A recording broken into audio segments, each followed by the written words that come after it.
The date was the 28th of March, when the British were colonizing the Ashanti kingdom. They had captured the king and they demanded what the Ashanti called the Sikwadu, I hope I'm pronouncing it right, the golden stool.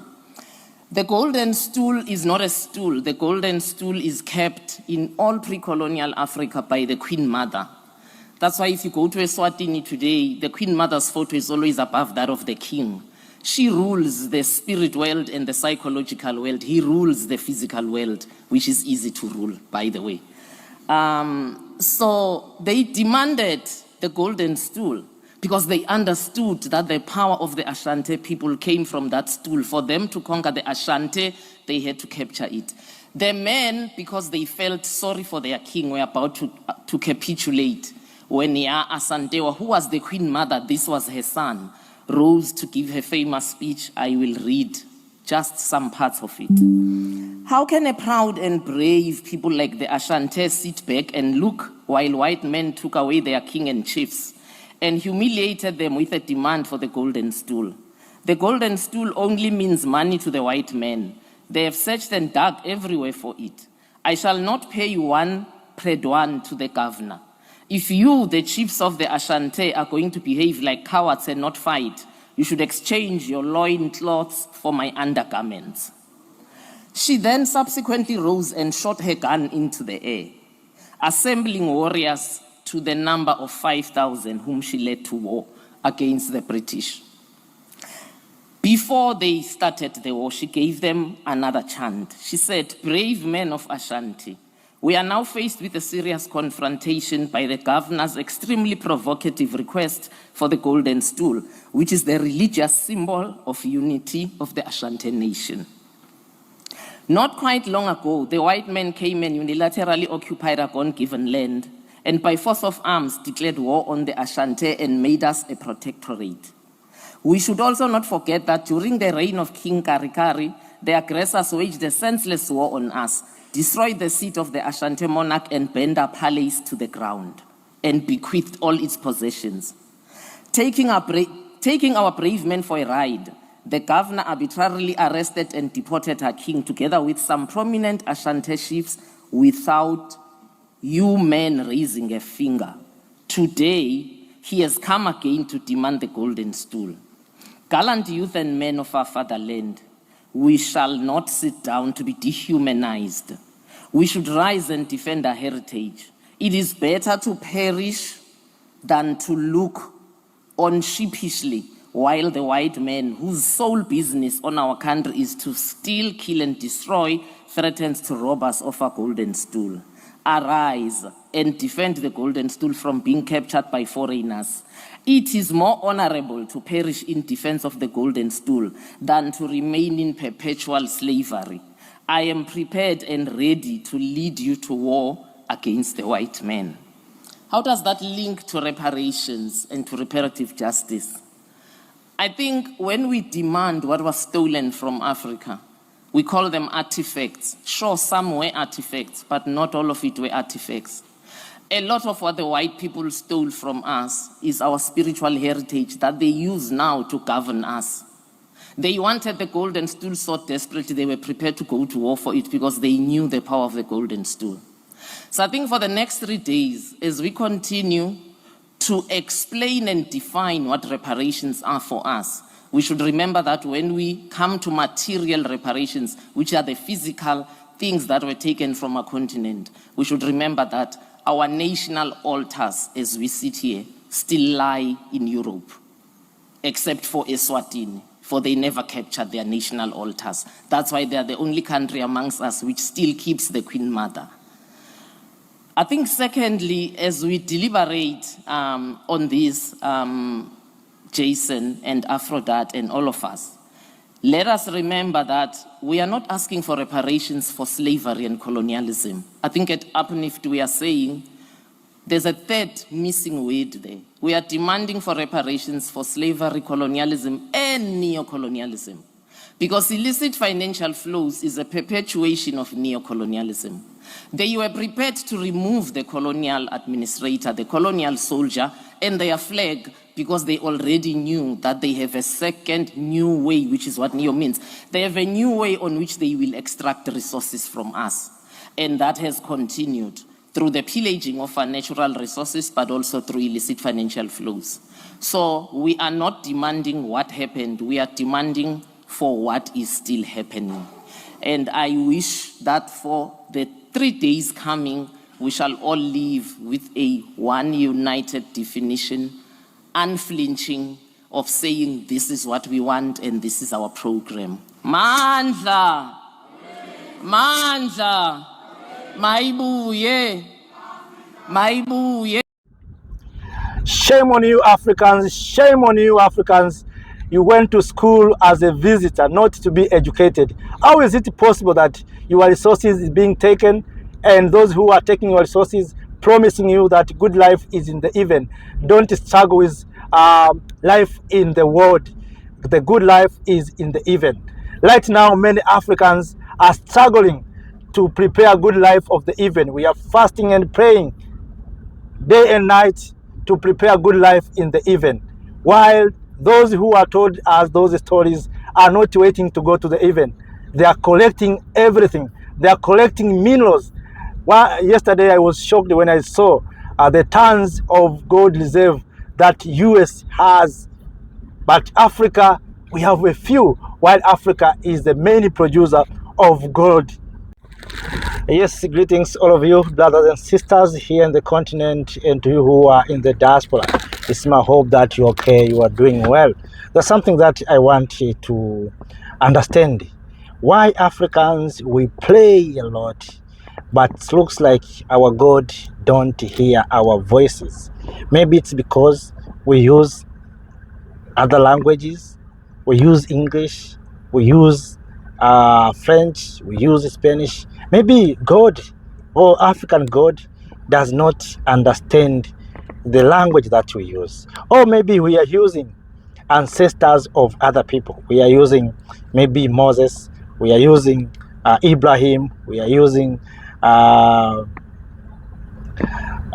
David. Maybe that's the reason. So brothers and sisters, in this video we are going to hear the truth behind why we pray a lot, we're fasting, but it looks like God is not hearing our voices.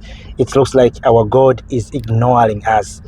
So here is the truth. Join with me in this video. You will understand what I'm talking about. Just the financial education.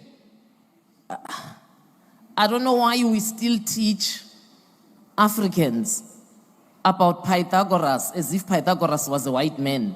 But he was not a white man. He was Chemetian, what they have code-named Egypt. So that, for me, that compensation, the education system should change. And it's not, the onus is not just on Africa because we didn't invent this education system. The onus is on them too. Because that's what they teach their children who truly believe that colonization civilized us. I don't understand why in South Africa, you know how hard the ANC tried to rename Pretoria to Tshwane. Each time that board was put up, the Afrikaners would spray paint it or whatever until the ANC just gave up. So there is an inability to admit the wrongs that were done by white people. And only us, under this category of compensation, only us can force them. History needs to change also. I don't understand why we still say the Goedehoop, the Dromedaries, and the Drakensteen, those 3 ships I had to cram from in South Africa. They arrived in South Africa in 1652. No, they did not arrive. They came to colonize and grab the land. We need to put perspective to these things. We need to decolonize language. And for me, that falls under compensation. And then there's rehabilitation. Rehabilitation should be medical and legal. It has to be medical because we have whole populations in Africa that you move into that Kimberley. You go to Kimberley and the first thing that strikes you is how depressed and hopeless the people are. But that's where the diamonds came from. I mean, the diamond industry boomed. They raped Kimberley to the bone. Actually, what's left of that mine in Afrikaans, if you translate it into English, it's called a big dark hole. That's what is left. So for me, rehabilitation has to be medical and legal. We need to look at the survivors, not victims of colonialism, and they are there. And then it has to be statutory. I think Zungula touched on this. But statutory for me goes to what Tax Justice Network Africa is actually busy with now, and I'm glad that the ED Shanai Makumba is still in the room. Because statutory means changing the global financial architecture. Because if we don't change the global financial and political architecture, it means we continue to allow Africa to suffer racism at the global level. So there is nothing that Africa is going to do that will succeed because the racism at that level stops it. So the important thing also when that happens is that it goes with a guarantee of non-repetition. That guarantee did not happen with Ghana 1957. That's why we entered neo-colonialism, because there was no recompense. They never repented. There was no repentance on their part. That's why they could still repeat it under neo-colonialism and under illicit financial flows. So changing the global financial architecture, which is the category under statutory, ensures that it shall not be repeated. And also under statutory, there is also a symbolic part. So we are still on number 3. It's just that it has categories. It has a symbolic part where they issue an apology. I'm not interested in Germany apologizing to the Herero and the Nama on the side, or with France. No, there should be a collective taking of responsibility and apology. And when that is done, it must come with an international day where we commemorate the survivors of slavery and colonialism. And then that international day will trickle to national days. Not what we do on Africa Day, where traditional tie and dance around, and I'm just like, what are we celebrating? There's nothing to celebrate, not yet. It's like not yet uhuru, they say in Swahili. So what are we celebrating? And then the curriculum I've touched, it still falls under statutory. And then the change of names. I mean, names should change, for crying out loud. I don't understand why it's called Victoria Falls. I mean, who's Victoria? Who is Victoria? I don't go to London and something is named Kanyisile Drive. Really, names should change. And even personal names should change, people. We should get there. I don't understand why we still give birth to Patricks in 2025. No, not in 2025. In the era when you were born, maybe. Because we need to understand how these names came about. You had a Christian name and you had a heathen name. So when your mom took you to a clinic that was run by missionaries, and they say this child's name is Karma, they say, no, I can't pronounce that, you are breaking my tongue. Besides, that's a heathen name. This child's name is Christina. So people died fighting for a name change. And for me, that should come under statutory, and that includes towns. And then I'll single out quickly, Jason, under compensation, I'll single out the monetary. I don't know why we get the argument always, how shall we pay the people who suffered are dead? Have people ever heard of what we call transgenerational trauma? Please go and read about it, it's real. That's why Africans behave the same wherever they are. I don't care if you find them in Japan, in China, in America, in Africa. We behave the same. We are depressed people, we are angry people, we abuse substances, we don't support each other. We have this thing of, it's like we have self-hate, and it's systemic. It is not our fault. Because this is the trauma that's been transmitted generationally to us. And for us to heal, we need to come to a point where we say we stop it here. And so for me, collective reparations is the way we should do it for now, my brother Patrick. And not focus on individuals, because that is going to sidetrack us. Individual reparations for now, it's not going to work for us. Collective, like I made the example of Benin, like I can make the example of pyramids in Sudan. I'm sure you know as we sit here that there are more pyramids in Sudan than there are in Egypt. Those who do not know, please know it. But those in Sudan were built by African women, the Kendake queens. And the first one that was ever built was built by a queen that was born with one eye closed, Amanirenas. That pyramid had so much wealth inside of it, and it survived until in 1897, it was plundered and bombed by an Italian explorer and wealth collector. They even had these criminals, they gave nice name, explorer and wealth collector.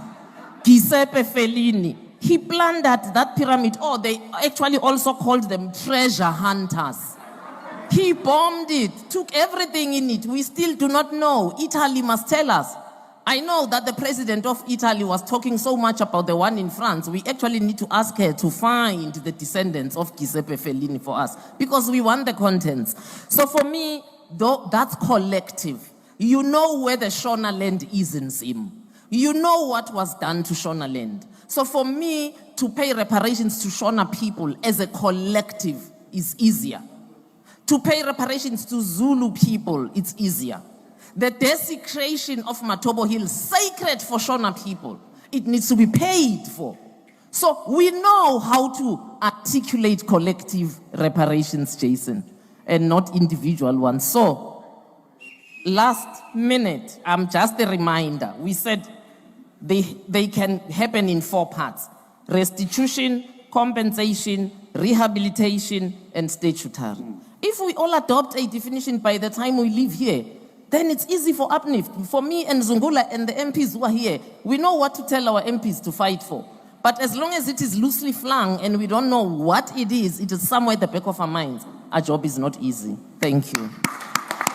Yes, welcome back, brothers and sisters. It's my hope that you heard a lot from brave South African women talking about the issue of spiritual.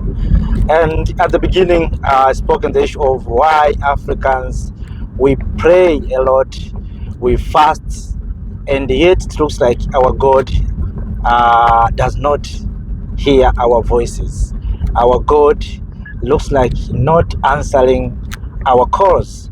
So, as you heard in what our mother said, you know, when Europeans came to Africa, first of all, what they did is to disconnect Africans spiritually from their ancestors.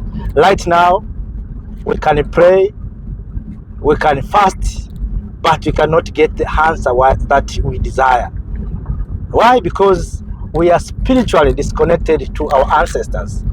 You see, Europeans came and took our artifacts. They took all the things that connecting Africans to the ancestors. And that's where they conquered us.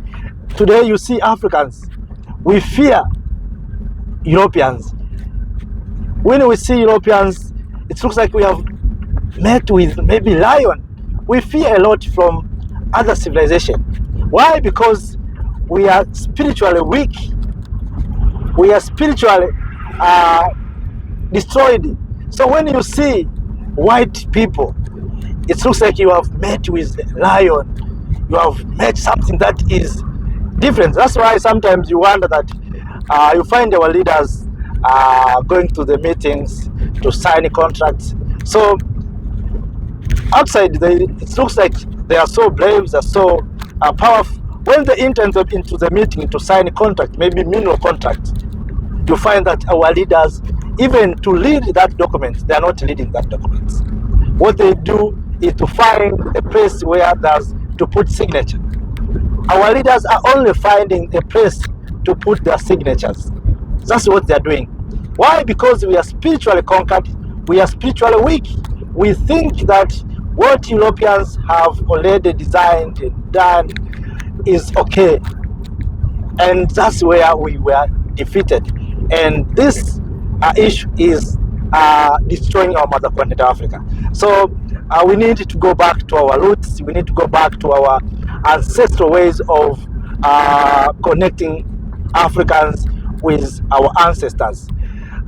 This is the point where we Africans, if we want to succeed, we need to go back to our ancestral way of living, ancestral way of doing things. Otherwise, we'll continue to be defeated in and out. You know, there's this notion that you see that Africans, we cannot support each other.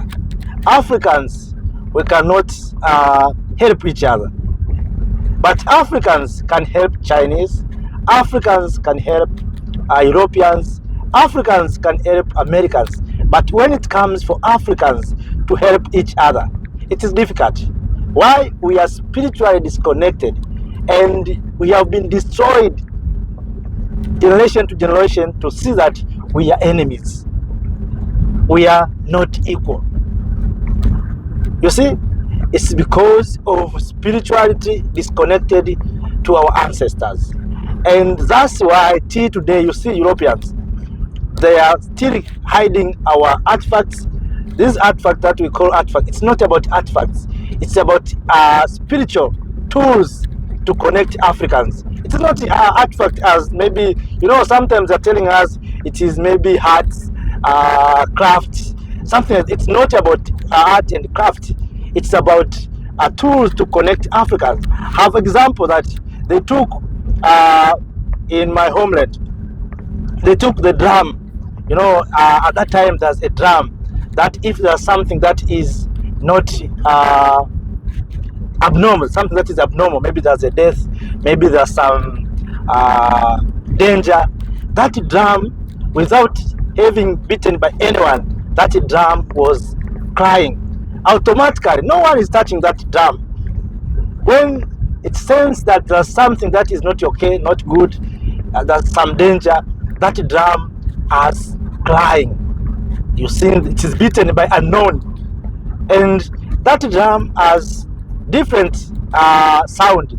When our ancestors heard one sound, they know there's a death somewhere. If they saw, they heard another sound, they recognize that this sound, it means there's a danger, something is coming. That's how our ancestors were lived. At that time, there's no internet connectivity, there's no mobile phone, but our ancestors, they use African technology to recognize things.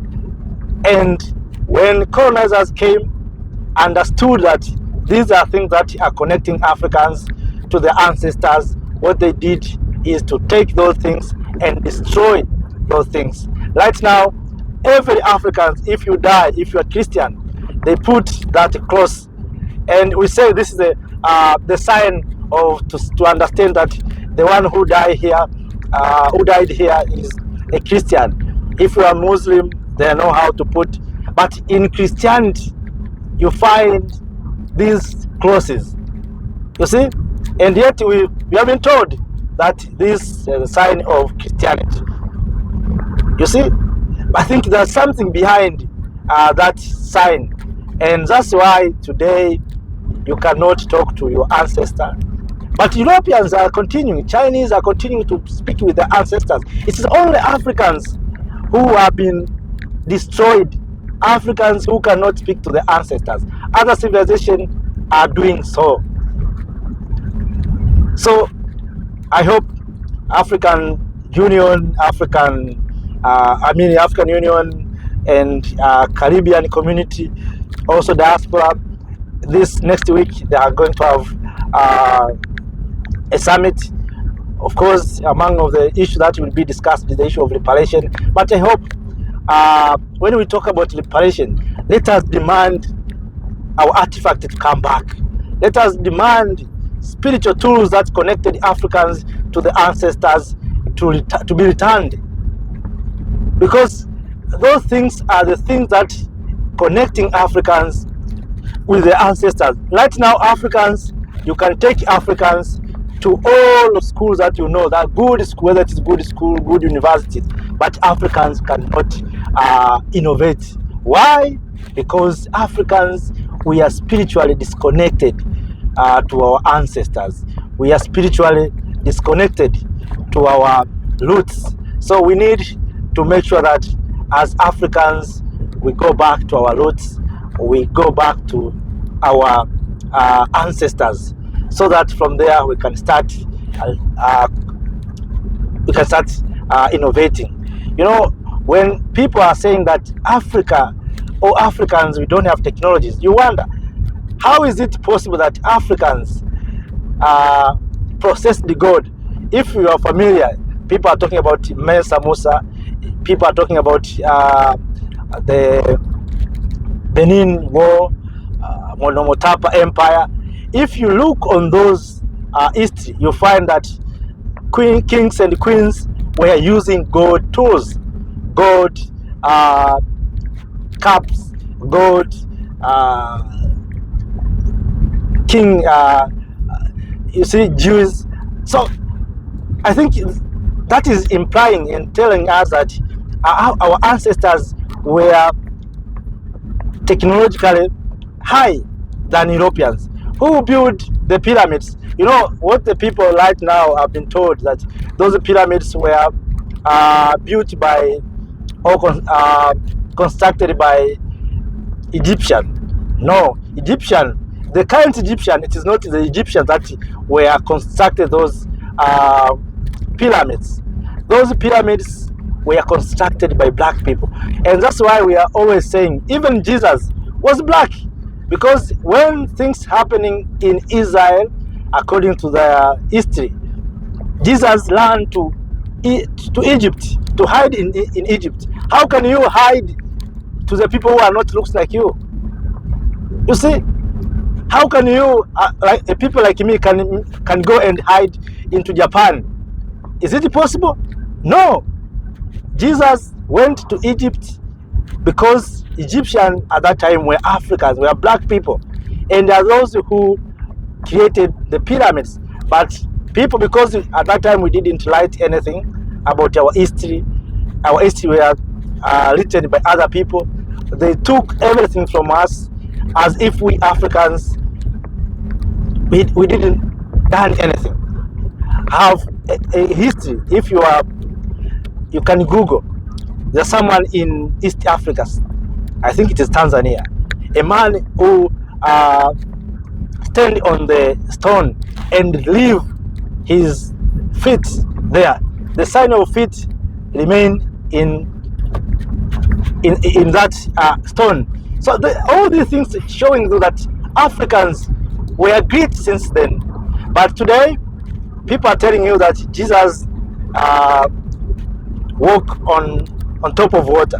But no one can tell you that there are some Africans who stand on the stone and leave the leg, the sign of his leg. So that man, I think it was in Tanzania, the current Tanzania, that man has ability to plant a seed and that seed to grow within a short time, and after growing that seed, it can be harvested.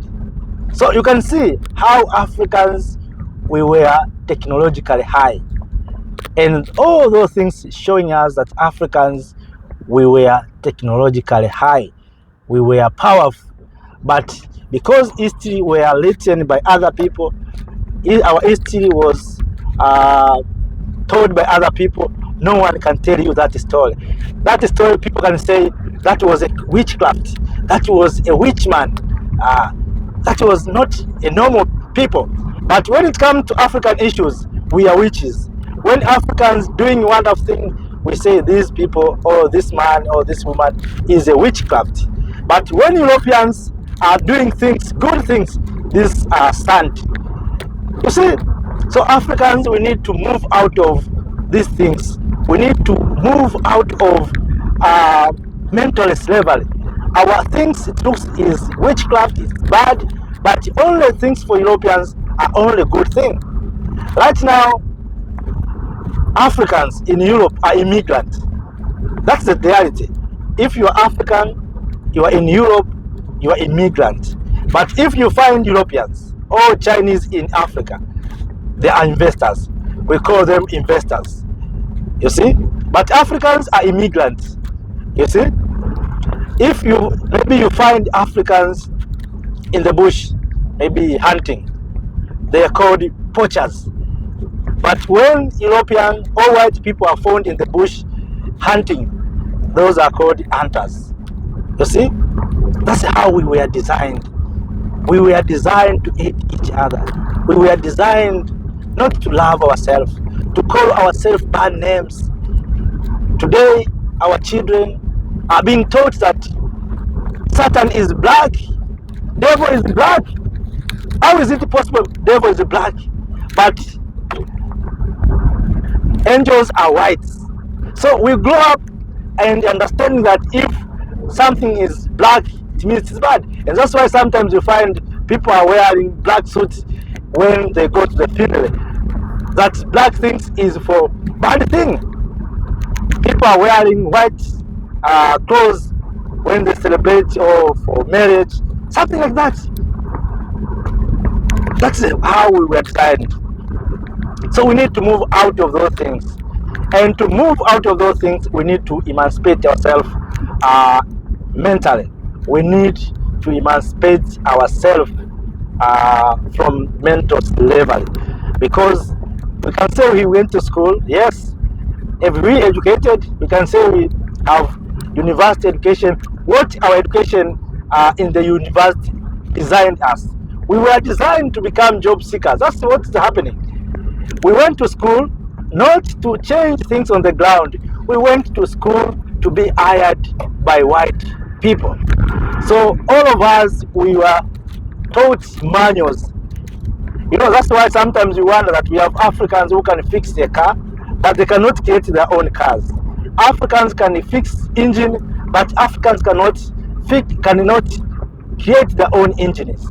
Africans can do good things that was made by Europeans. Why? Because our education systems designed us to repair the things that were made by Europeans. That's how we were designed. So for us to move out of those things, or to move out of that shackle of the mind, to move out of slavery, we need to make sure that we as Africans, we emancipate ourselves spiritually. We can speak, we can do whatever we can do, as long as spiritually we are conquered, we are going nowhere. Right now in my homeland, there's a tendency of in Christianity, there's something that is very, very interesting. You find that if you are not participating in Christianity churches, especially in the Catholic, people will not very well. You see, they will not participate in your funeral. Why? Because you are a pagan. That's what they are saying. You are a pagan people, so they will not participate in your funeral. They will not bury you. They will not pray for you during your funeral. So I'm asking myself, what does that mean?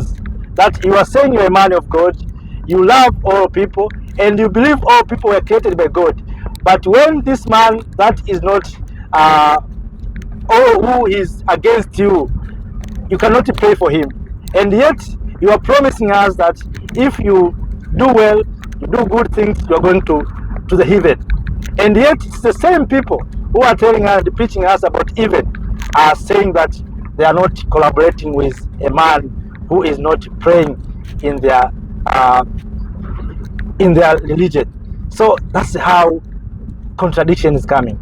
But all in all, brothers and sisters, there's a need for we Africans to see how we can come together, how we can solve these things, because these things is undermining Africans spiritually.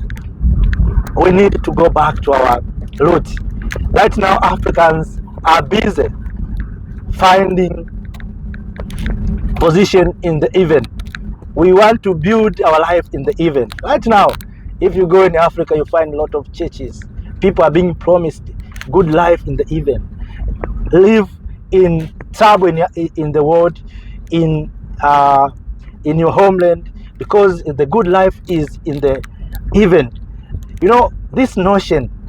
Right now, sometimes you wonder, these people are very, very intelligent.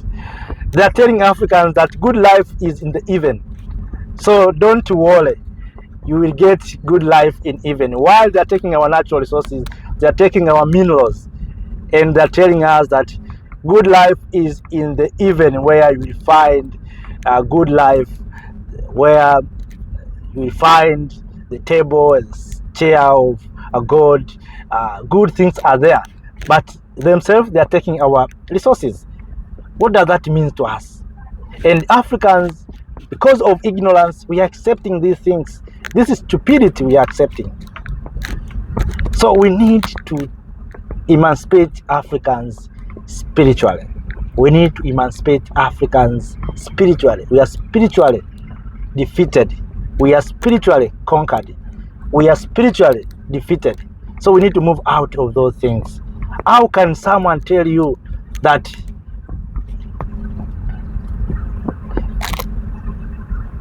you are going to enjoy in the even? In this world, you have no need for you to enjoy. But at the same time, these people are taking resources to their homes. Shame on us. Shame on us. Shame on us, Africans. So, brothers and sisters, it is painful. Let me end here. Let me say thank you. But it is paining, it is paining. It is paining, it is paining. And we have to wake up, all of us, the people of Africa. Wherever you are, make sure that you tell your fellow Africans that the time to wake up is now. Wake up, Africans. Wake up now.